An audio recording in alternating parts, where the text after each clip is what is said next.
everyone, welcome back. And this is a quick video where I will show you, we talk about technical issues, technical challenges, we try to solve and we try to give technical support, but sometimes we miss small things in Maya. That's really important, and it can ruin our entire project if you don't know that small step.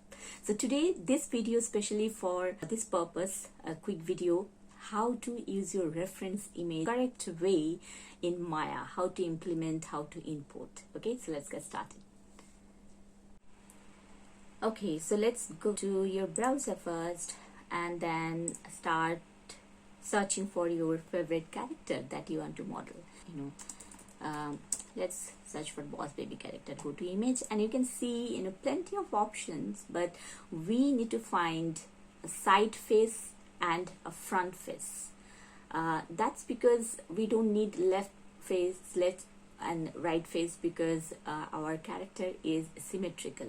Just to make sure that this tutorial is simple, I don't want to make this tutorial complex, because it doesn't have to be scientifically symmetrical, but it's easier for you to rig your character if your character is symmetrical. If it is non-symmetrical, then definitely there are other ways. There are plugins, you can use advanced skeleton, etc., and they have features how to separately rig your character if your character is not symmetrical.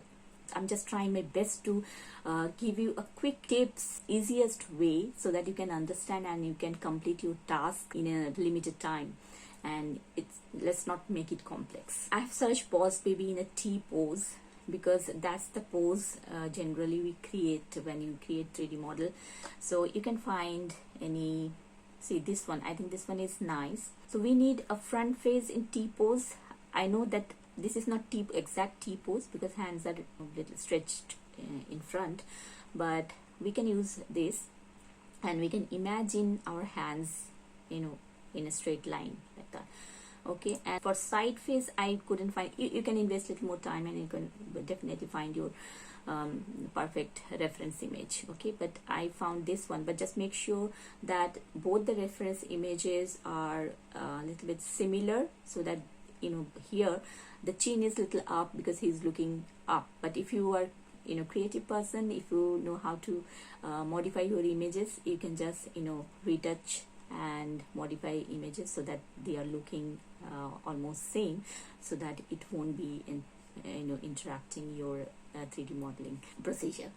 Okay, so just make sure that you're downloading this image and save it in your folder, name your folder.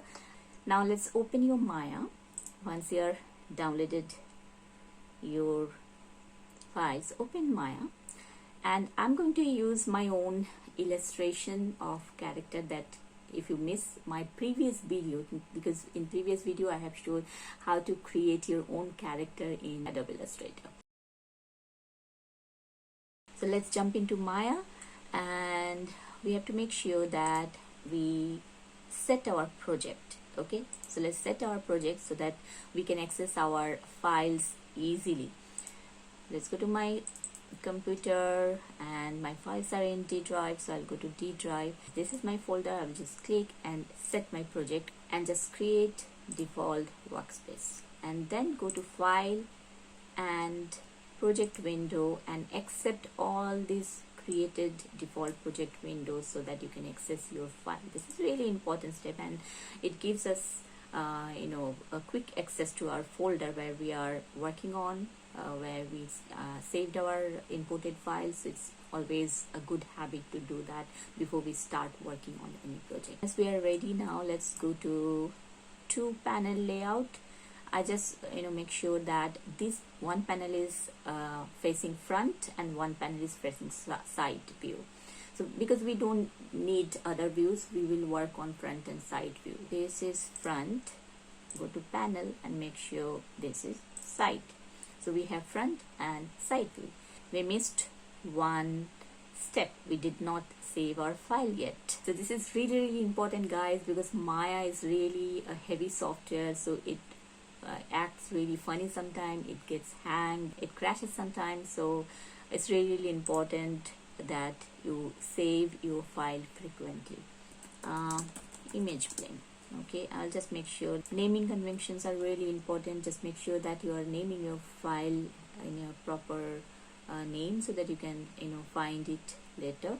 Now as we saved our file, now it's really important, now set the project, and this is your project file. Okay, and then accept the project window, and where is your source file? Source images. Yes, this is the source images where I can see this teen girl character part 1. Our source images are here. Now we are ready to work on your project. So let's go to view, scroll and import your image. As you can see, I have two images here. One is front, one is side. So we'll import front image here as image plane is imported. Then let's go to side view and scroll down to image plane and import your image. This time we are going to use the side face. So let's import it. So now our side face image and front face image is ready. So that's how we import our reference images into Maya as image blends. So that's it guys, stay tuned, hit the bell icon so that you don't miss any of my videos, and don't forget to subscribe my channel. Okay, that's it for today. Bye bye.